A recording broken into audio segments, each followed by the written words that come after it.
जवानी की रेल कहीं छूट न जाए। बड़े खुश लग रहे हो भैया। तनाव ना रहे तो जीवन का असली मजा आता है।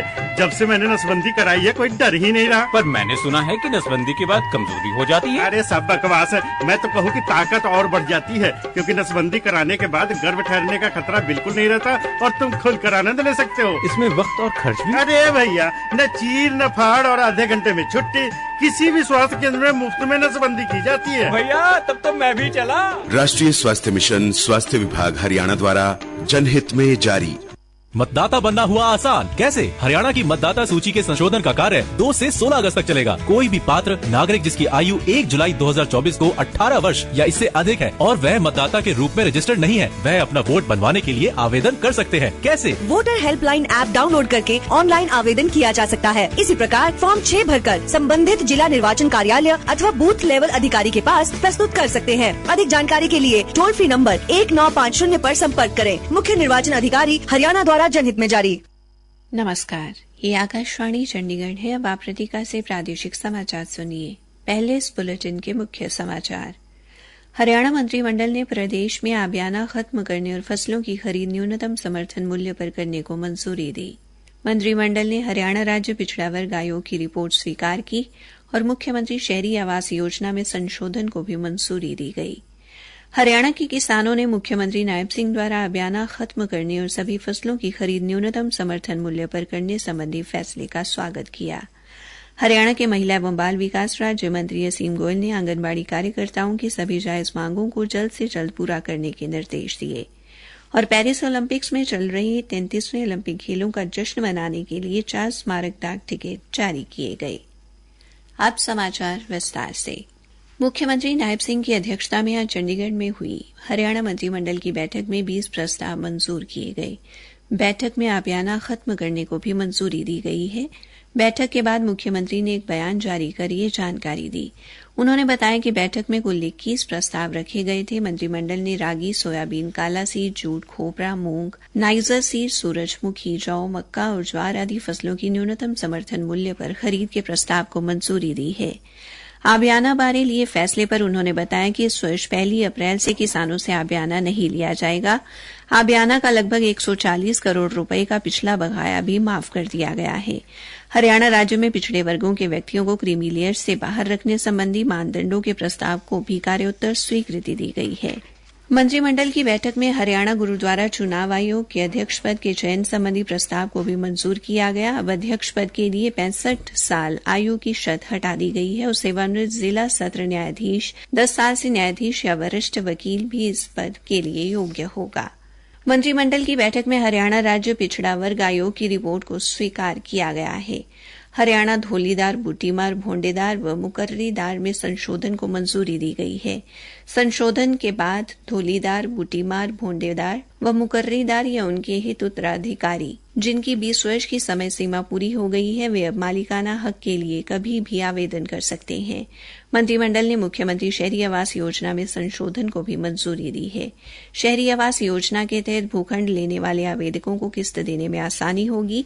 इसके अलावा मुख्यमंत्री ग्रामीण आवास योजना के विस्तार को भी मंजूरी दी गई है। हरियाणा के किसानों ने मुख्यमंत्री नायब सिंह द्वारा किसानों का पिछले आबियाने का 133 करोड़ 55 लाख 48 हजार रुपए का बकाया माफ करने, आबियाना खत्म करने और प्रदेश की सभी फसलों की खरीद न्यूनतम समर्थन मूल्य पर करने संबंधी लिए फैसले का स्वागत किया है। जींद जिले में आकाशवाणी समाचार से बातचीत में एक महिला किसान ने कहा, बहुत अच्छे फैसले लिए सरकार ने। जो हमारी जमीन में जो भी पैदा होगी, कुछ भी बोआ, सब्जी बोआ या ज्वार बोआ, कुछ सारी सरकार खरीदेगी हमारे। और जो माल के इसके टैक्स आवेंगे वे हमारे माफ किए। बहुत अच्छा काम किया सरकार ने। अन्य किसानों ने कहा कि ये सरकार का बहुत बेहतर निर्णय है, इससे किसानों को काफी फायदा होगा। बहुत फायदा होगा जी।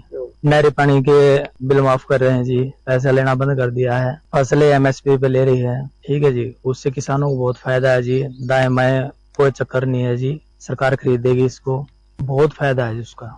भिवानी जिले के गांव जाटू लोहारी के किसान पुरुषोत्तम और अजीतपुर गांव के किसान हरिकेश ने कहा कि अब लगभग हर फसल को न्यूनतम समर्थन मूल्य पर बेचा जा सकेगा। वर्तमान में सरकार द्वारा 14 फसलों की खरीद न्यूनतम समर्थन मूल्य पर की जा रही है और अब 24 फसलों की खरीद न्यूनतम समर्थन मूल्य पर होगी। प्रादेशिक समाचार आकाशवाणी चंडीगढ़ से प्रसारित किए जा रहे हैं। हरियाणा के महिला एवं बाल विकास राज्य मंत्री असीम गोयल ने कहा कि आंगनबाड़ी कार्यकर्ता और सहायकों की सभी जायज मांगों को जल्द से जल्द पूरा किया जाएगा। आज विभागीय अधिकारियों की बैठक लेने के बाद श्री गोयल ने कहा कि अधिकारियों को आंगनबाड़ी कार्यकर्ताओं और सहायकों से संबंधित मुद्दे जल्द से जल्द निपटाने के निर्देश दिए गए हैं। उन्होंने कहा कि आंगनबाड़ियों के बुनियादी ढांचे को सुदृढ़ करने के लिए सरकार की ओर से धन की कोई कमी नहीं रहने दी जाएगी। किराए के भवनों में चल रही आंगनबाड़ियों को बकाया अदायगियों का शीघ्रता से भुगतान करने और खाना पकाने के लिए गैस सिलेंडर और मसालों की खरीदारी का सरलीकरण करने की हिदायत भी की गई है। उन्होंने बताया कि विभागीय बैठक में आने जाने के लिए आंगनबाड़ी निरीक्षक, कार्यकर्ता और सहायकों की यात्रा और महंगाई भत्ते से संबंधित शिकायतों का जल्द निवारण करने को भी कहा गया है। केंद्रीय संचार मंत्री ज्योतिरादित्य सिंधिया और युवा कार्यक्रम एवं खेल मंत्री डॉ मनसुख मांडविया ने पेरिस में चल रहे 33वें ओलंपिक खेलों का जश्न मनाने के लिए आज 4 स्मारक डाक टिकट का एक सेट जारी किया। नई दिल्ली में आयोजित एक कार्यक्रम में 10 मीटर एयर पिस्टल मिश्रित टीम पदक विजेता Sarabjot Singh, steeple chase athlete Sudha Singh और पूर्व क्रिकेटर आकाश चोपड़ा भी शामिल हुए। ये टिकट भाला फेंक, फील्ड हॉकी और टेबल टेनिस जैसे खेलों के हैं। कार्यक्रम को संबोधित करते हुए केंद्रीय खेल मंत्री डॉ मनसुख मांडविया ने कहा कि सरकार खेलो इंडिया जैसी पहल के साथ देश भर से प्रतिभाओं का पोषण कर रही है, जो एथलीटों को आवश्यक सहायता प्रदान करने में महत्वपूर्ण भूमिका निभा रही है। इस साल ओलंपिक में भाग लेने वाले 117 खिलाड़ियों में से 29 खिलाड़ी खेलो इंडिया से हैं। श्री मांडविया ने कहा कि ये टिकट खेल के प्रति भारत की प्रतिबद्धता को दर्शाते हैं। हरियाणा के पूर्व मुख्यमंत्री भूपेंद्र सिंह हुड्डा ने कहा है कि बीजेपी सरकार ने 9.5 सालों में कोई विशेष उपलब्धि हासिल नहीं की है। श्री हुड्डा पलवल में कांग्रेस कार्यकर्ता सम्मेलन को संबोधित कर रहे थे। उन्होंने दावा किया कि प्रदेश में कानून व्यवस्था का बुरा हाल है, विकास की गति कम हुई है और बेरोजगारी बढ़ी है। उन्होंने कहा कि प्रदेश में शिक्षा के स्तर को सुधारने के लिए एक भी विश्वविद्यालय और मेडिकल कॉलेज नहीं बनाया गया है।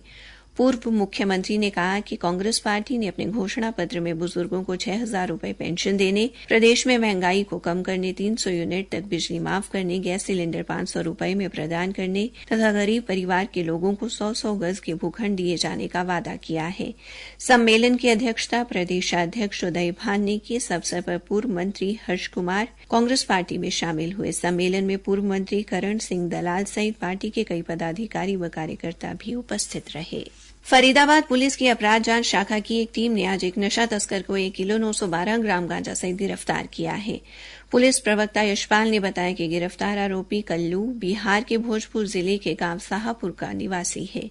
आरोपी मजदूरी का काम करता है और फिलहाल फरीदाबाद की कृष्णा कॉलोनी में रह रहा है। उसे सूत्रों से प्राप्त सूचना के आधार पर फरीदाबाद के सेक्टर 56 क्षेत्र से गिरफ्तार किया गया।